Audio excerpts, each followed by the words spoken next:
destroyeth kings.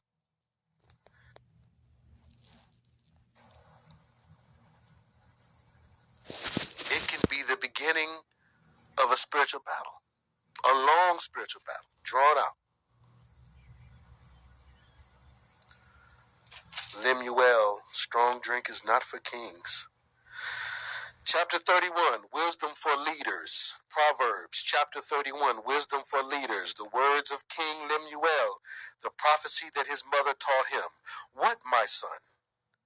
And what, the son of my womb? And what, the son of my vows? She's given her son game. Her son is a king. Give not thy strength unto women, nor thy ways to that which destroyeth kings. It is not for kings, O Lemuel.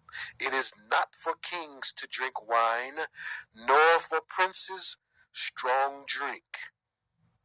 Verse 5. Lest they drink and, verse 5, right.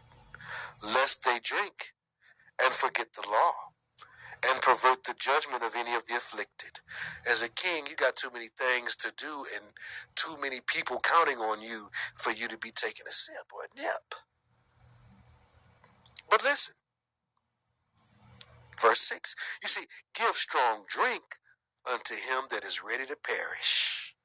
I ain't got nothing to live for anymore. How dry I am. How dry I am.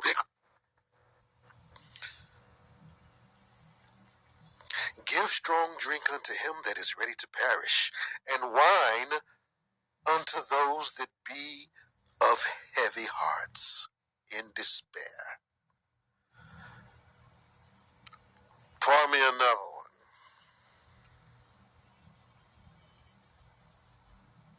Let him drink and forget his poverty, and remember his misery no more. Let him do that.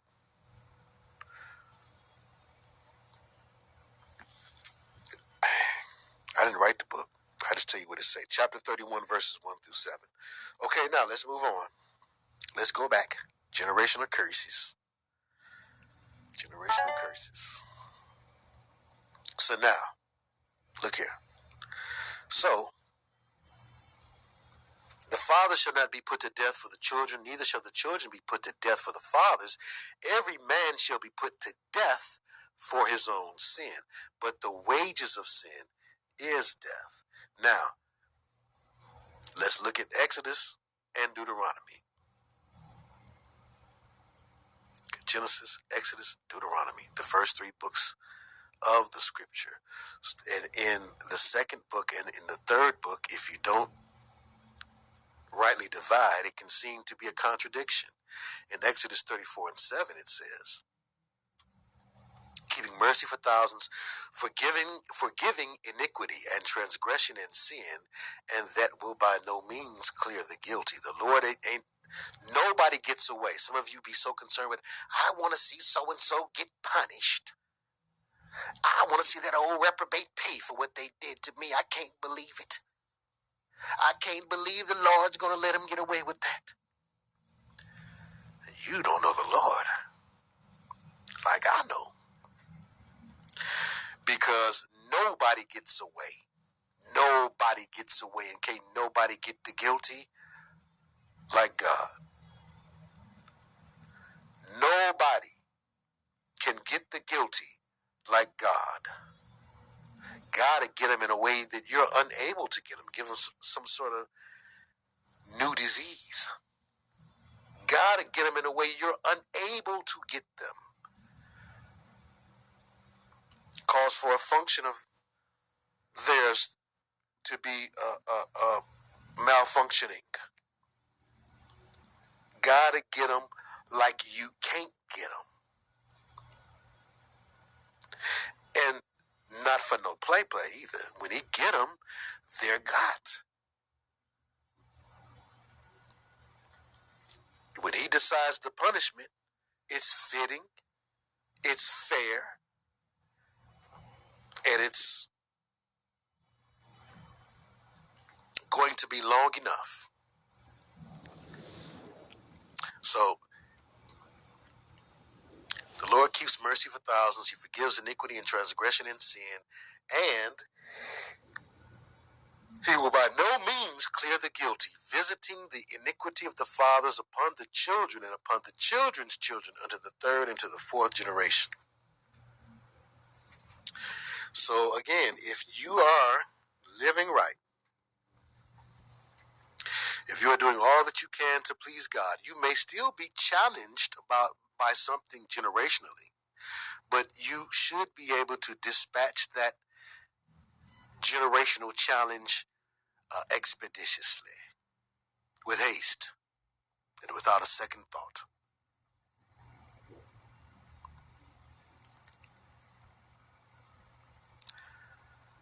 Ezekiel 18 verses 19 through 20, yet again. Yet say ye, why doth not the Son bear the iniquity of the Father? When the Son hath done that which is lawful and right, and hath kept all my statutes, and hath done them, he shall surely live. Think about reputation and how reputation follows from grandfather to father, from father to son, from son to grandson.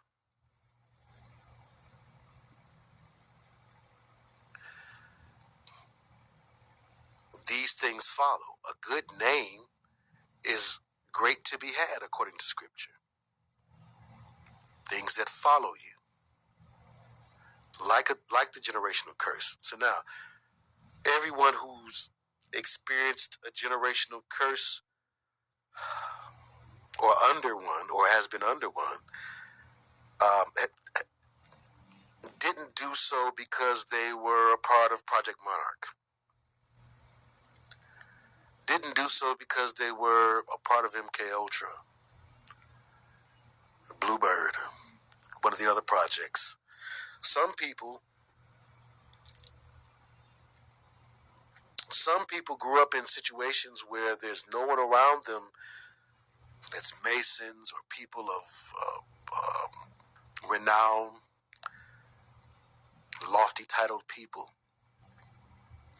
But the people that are around them still have the spirit of the witch and still have the spirit of the warlock or the sorcerer.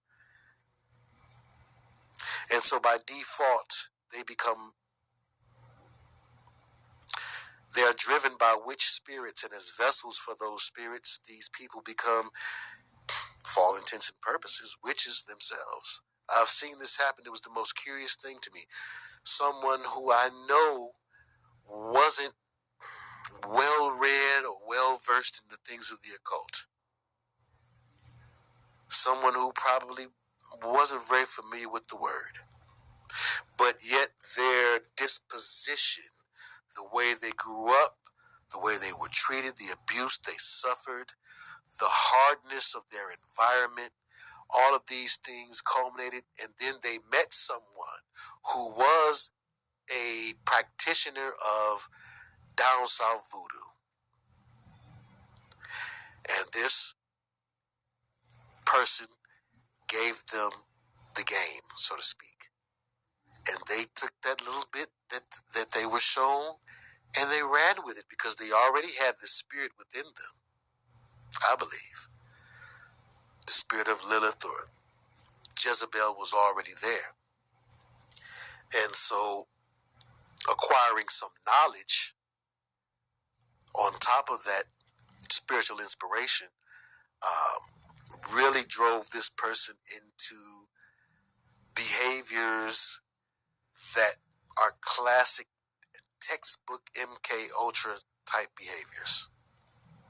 I'm talking about the memory loss, the dissociation, the shifting of personalities, the classically labeled personalities that often come up when we're talking about DID, the protector, alter, and the different alter.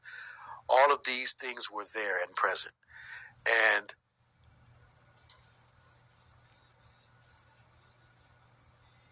extensive questioning and researching and snooping proved to me that this person didn't get it through someone with a connection to the White House or something like that. This individual got it through the streets and through the demons and the devils that oppress oppress people in the street and oppressed their forefather before them and then oppressed them.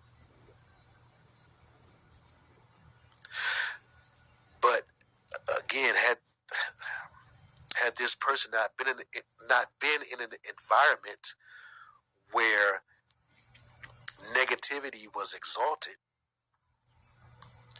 then perhaps they would have had a different disposition altogether. They wouldn't have ran into the man who would show them the voodoo. You understand? So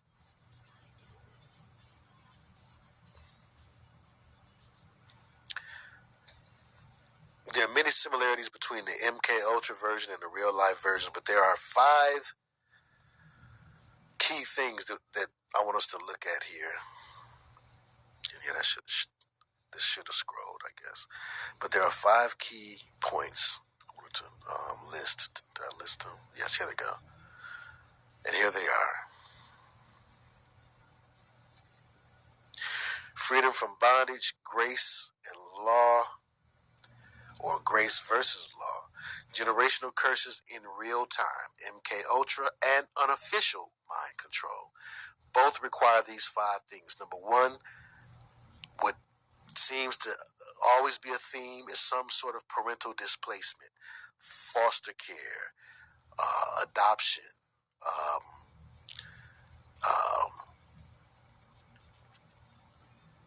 it's something that causes for the individual to question who their guardians really are.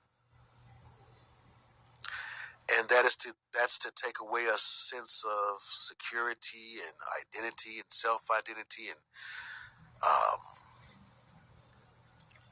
feeling that one has a place in the world. That affects that because they want you buoyant. They want you floating like the monarch butterfly. They want you to not be in a fixed position. They want you to be moldable. And parental displacement or having some issue in that area, again, where you don't have a parental figure, someone that looks like you and talks like you and walks like you and your other family members, someone that you identify with in such a way that it shapes your identity. Identify with them. You identify with your father. That helps to shape your identity. Well, let's say you remove the father. You tell someone, we don't know who your father was. Or you can have parental displacement where both parents are there in the house, but they've checked out for whatever reason. One of them is a drug addict and the other one is a drug seller. In this particular case. Secondly, and these first 2, or well, actually all of these are implemented when the victim is young. Whether the victimizer be someone inspired by one of the devils of this world, or whether the victim is being victimized by officials in high places, wickedness in high places. It's most successful when when these techniques are applied to children, and they understand this. They've figured out ways to cartoonify this whole idea. These 5 steps. So the parental displacement piece, the child abuse piece, sexual, ritual, verbal, emotional, physical. Usually all 5. Because the abuse helps to create the amnesic walls or the amnesic barriers that are formed when the trauma is too much for the conscious mind to bear. And the subconscious mind or the brain is designed where certain barriers. The subconscious mind will block off those memories from being easily accessible, burying those memories so that they won't keep you in a state of terror where you're unable to function. So in essence, creating those amnesic barriers in order to kind of bury those memories. These devils figured out ways to turn those amnesic barriers into chambers. Chambers where ghosts, where devils could be housed. And kind of buried until they're called forth.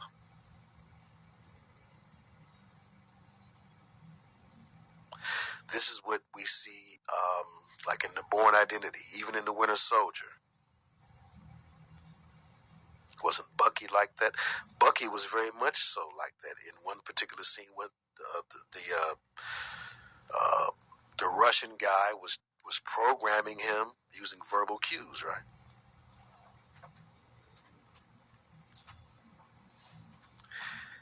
And certain cues would cause for a different alter to come forward. Well, those aren't altars. Those are the demon spirits inserted behind those amnesic walls, those barriers. Number 3, extreme physical trauma. Such to the point of dysmorphia or deformity. What Kathy O'Brien claimed that Hillary Clinton did to Kathy's genitalia. What some tribes do to the women of the tribe after they reach a certain age. What some so-called nations do to the boys after they reach a certain age. A physical trauma that creates a metamorphosis, like we found in the mermaid programming, like you find in the Peter Pan programming with the severed hand of Captain Hook. But some extreme physical trauma, because again, that represents you being changed into a new creature. You're no longer a man with 2 hands. Now you're Captain Hook. You're no longer a mermaid, Ariel. Now you have legs and you can marry the prince. But causing for you to have those thoughts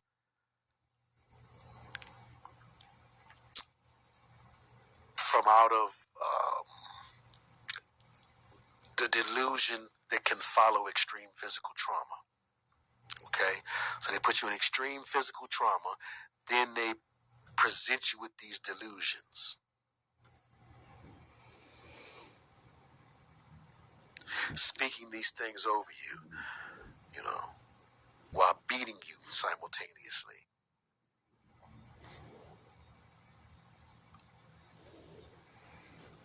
Telling Michael Jackson he's a vegetable when he was a little boy. You can't move, you're a vegetable. They hate you.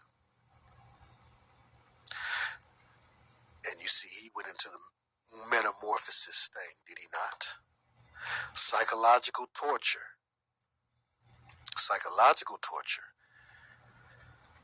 Which, also like extreme physical trauma, because they've figured out that you can achieve a lot of things through through electric probes. Electroshock. That can cause severe memory loss also. But psychological torture can cause for a person to just check out mentally, period. To just abandon or to resign from thinking. That's what psychological torture can do. Turn you to a rag doll. You'll resign from thinking altogether. You'll be as the straw man, right? As the scarecrow. Psychological torture, which then can lead to severe memory loss. And, one thing that these devils figured out was good about the memory loss was, well, if they can't remember, then they can't tell who did it. The Groundhog Day effect. On an instant replay of yesterday. Patti LaBelle talking about she wanted an instant replay of yesterday, or it was an instant replay of yesterday. The Groundhog Day effect. Every day seemed to be the same. The lost time that some